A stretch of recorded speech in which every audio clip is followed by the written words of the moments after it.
We are more connected than ever and yet completely disconnected from each other. More Facebook friends, more Instagram followers, all these things. And then you go into the supermarket and you see someone that you know and you have no interest in talking to them. We are more connected than ever, yet more disoriented than ever. It's all about orientation. If we don't know where we are in space, we don't know where we are in our own story or where we are in relation to our relationships. How is this impacting relationships, stress in relationships? How are you seeing the impact there? And have we had the conversations on helping people maybe look, they're saying, I'm not having the relationship that I want. And maybe it's because we are too dialed in on the near and we're not able to see the far.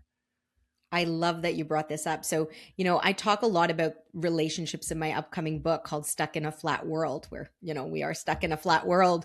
And a big piece of it is relationships. And in this parietal lobe, we also process things like spatial empathy. And, again, like it's tied to the fear center of our brain where we go on high alert when it's not used as much. The amygdala goes, what's going on?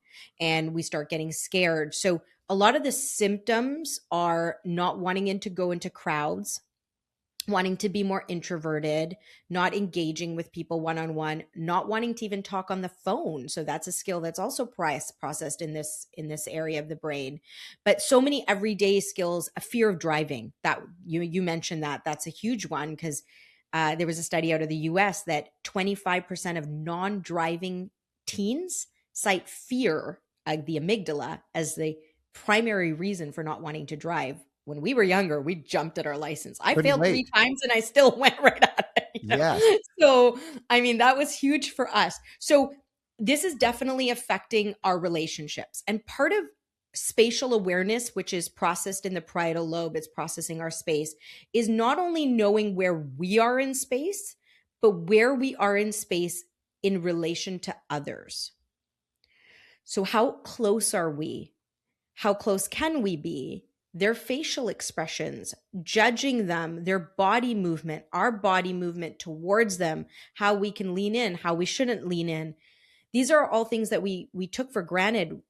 I feel growing up, I never thought about all of this, but unfortunately now, because we're not using the parietal lobe, these are things we need to think about. Are our kids socially awkward? Are we socially awkward? Not able to go into crowds, not wanting to process space. So for me, I feel I suffered from spatial awareness processing disorder. And that's why I coined this term. A few years ago, I struggled with processing space because I was, building my podcast on a computer and my book all day. And I had never done that. I was always a clinician that was, talking to patients, then charting, but talking to patients, charting. But now here I am on a computer all day.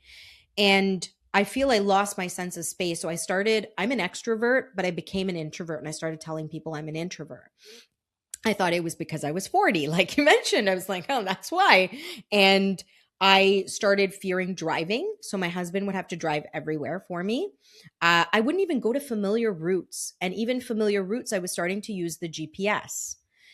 And I didn't want to talk to people, wouldn't want to go out. I lost a lot of friends in that process. Even my mom would say to me, you don't call me as much, because I was uncomfortable. A simple text was easier, an emoji, right? And I think that a lot of us are going through that. And one thing that really helped me when entering a crowd, like a Costco, was knowing where I am in space. So before I enter that space, stand at the edge of the space and look at all four corners of the room, because that widens our peripheral vision and helps prep the parietal lobe where we are. But if you walk into that Costco on your phone, your amygdala is going to go on high alert. So knowing where you are in space, and then entering a space is not only the physical parameters, but also the social parameters. So scanning the room for who's there, who's not there, who can I approach, who can I not approach, who's inviting, where should I go, and then enter the conversation as such. But nowadays, people can't have these relationships. So that's why having them online is great. And that's why I truly believe we are seeing a higher rate of divorce and separations because there's no communication. We can't communicate by emojis. We need to communicate by talking. And that area of our space, our parietal lobe is just not processing any of that. And our parietal lobe is key to processing our awareness and our instinct and our tolerance and our perception of things. Isn't it funny how, in theory, we are more connected than ever and yet completely disconnected from each other? And so when you look at, more Facebook friends, more Instagram followers, more all these things, and then you go into the supermarket and you see someone that you know and you have no interest in talking to them. And, I don't have that happen very often. I am very extroverted. I talk to just about everybody. But I do know I've had that feeling before where I'm like, oh, I really don't want to have to talk. And because I Yeah, feel like I have to remember what's going on in their life and I don't even remember. And I'm friends with them. And now I don't remember. And I start to have this uncomfortability. But think of that disconnection and how it's impacting people's anxiety and their depression and their feelings, because I know that that is something where there's so many people are having that challenge where they feel like they're more connected in general, but they're just less connected. They're doing less. They're not having Kids are doing less today than their parents' generation, of 60, 70-year olds. They're more active than the average 20-year-old. absolutely. I love that you said that phrase, and I'm going to add a layer to that. We are more connected than ever, yet more disoriented than ever. It's all about orientation. If we don't know where we are in space, we don't know where we are in our own story or where we are in relation to our relationships. And it's all about space. For me, it's all about processing our space. And it's such a simple theory to get, but I don't know why we're not acting on it, and why parents and children, we're not making those moves, those lifestyle changes to start viewing our space. I think we know more than ever today, but we do less than ever. So the more you know, sometimes the less you act. And I think it's one of those things. It's like diet. Everybody Yeah. knows that you shouldn't be feeding your kids all the garbage and junk that you continue to feed your kids. But then you say, well, I ate it, even though it's not the same garbage and junk that you were eating when you were a kid. You know this, but you're still feeding that garbage and junk to your children. And then you're saying, oh, we know more. And then you're posting all about how Oreos aren't the same Oreos, but your kids are eating them every week. And these are the things that we do all the time. I know for your spatial awareness, something as simple as a dog. When a dog goes into a new room, it often sniffs all four corners of the room. Like it will hit all corners of the room. It will find its awareness immediately upon going into that room. And I learned that from, I travel quite a bit. And so when you go in a new hotel room, part of the reason you don't sleep very well at night is because that first night you're in that fight or flight mentality. Your body is on alert. It's aware.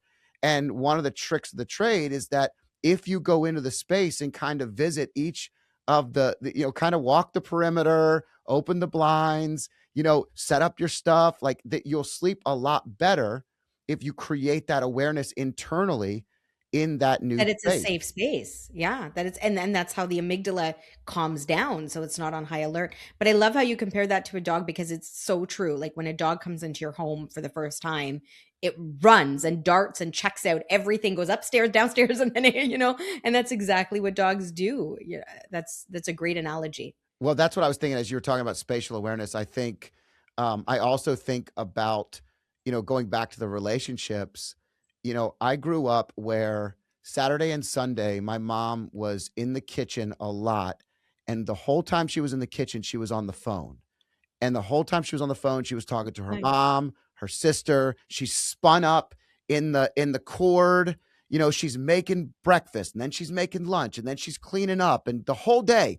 And then she's like, we have to do these things. And I remember telling her, I'm like, Mom, if you got off the phone, we could actually do these things today. And she's like, I obviously underrepresented or misunderstood the value of the connection of our relationships and how important that was to the family dynamic. but I also knew that it was impacting and impeding us from being productive. Well, today, if you think about it, you can look at the average, especially moms in general. I know dads are just as bad, but I'm just saying the moms, they're no longer doing the phone conversations. They're doing the Instagram, the Facebook, the Marco Polos, the video messages. They are constantly communicating with their friends. And there's so much of that happening to the point where they're not even going into the grocery store or into the Costco and putting the phone down. They're talking the entire time. Me, I'm working the entire time, so I'm just as bad. I'm like Yeah. typing things, I'm answering emails, I'm texting. And so we're all doing this, but I just think back to that mom analogy of how they're multitasking, taking on the entire world, doing it all while they're connecting. And today there's a lot more screen time and a lot less spatial awareness, which is really impactful. Yeah, and while you were talking, I was thinking of how much I hate voice notes and voice memos. I will never listen to never send me a voice note. I will never listen to it, and I do not listen to it. And I actually just had a friend yesterday message me and goes, "Are you mad at me because you haven't replied to any of my, and she kept leaving me voice notes. It's like, if you have the time to send me a voice note, you have the time to pick up the call and say the exact same thing. Are you going to answer? Because this is the key point, and I'm a voice note person, so Are I'm you? not Oh, I'm not offended. I love a voice note because I think a voice note's beautiful. So on your birthday, okay, I know you well enough to wish you happy birthday, but I don't want to do a stupid Facebook message like every other person that doesn't really give a damn about your life. I also don't want to call you and interrupt your morning or whatever it is. So mhm. I leave you a voice text. If you want to call me after I leave you the voice text at a politeness, it's on your day, on your time. So I feel like I'm giving it to you. And I also feel like I can be more tone heavy on a voice text. And so I am the exact opposite and I highly disagree, but I love that you're so strong with it because it's funny. I feel like it's the greatest thing ever, but Yeah. I'm a communicative person. So I hate texts and I also don't mind talking to you. I'll call you 100%. But I noticed a lot of times we call people today, they just push you to voicemail. So it No, and that's my reasoning. It's like I feel like voice notes are the easy cop out for people. Like the time it takes you to record that, you can just dial the number and say it. So I get it for people you don't really know or their acquaintances and you want to say happy birthday, sure. But for regular day-to-day conversations with your family, your friends where they can just call you, I feel this is our way to get away with it. So for our generation, a voice note is like an emoji for children, right? Like children can't even text anymore. I saw my daughters like text to her friends and they were emojis back and forth. And I said to her, like those emojis that move, I forget what they're called. yeah. And I said to her, "What is this? Like, what are you guys saying to each other?" And she goes, "You won't get it. We know what we're saying to each other." I'm like, "But they're not saying anything. They're literally emojis that are moving. Like, where has this world gone?" Yeah, well, I actually see what you're saying in that it can be a cop out of an easier way to say something. I also feel like it's more productive. So for me, I'm a results oriented individual. Yeah. So if I can avoid small talk and I can go right to the point, but the point needs to have some commonality and some love associated with it. Like I don't Yeah. want to just go right to the point, but I also don't want to talk to you in depth. That's where a voice text can also come in handy. So I use it a lot for work and a lot of other things. But either way, I'm not going to justify it for too long. I actually see exactly what you're saying. And it can be a cop out where we're disconnecting still. It's another form of just being more productive, being more to the point, being more results oriented and less of relationship driven.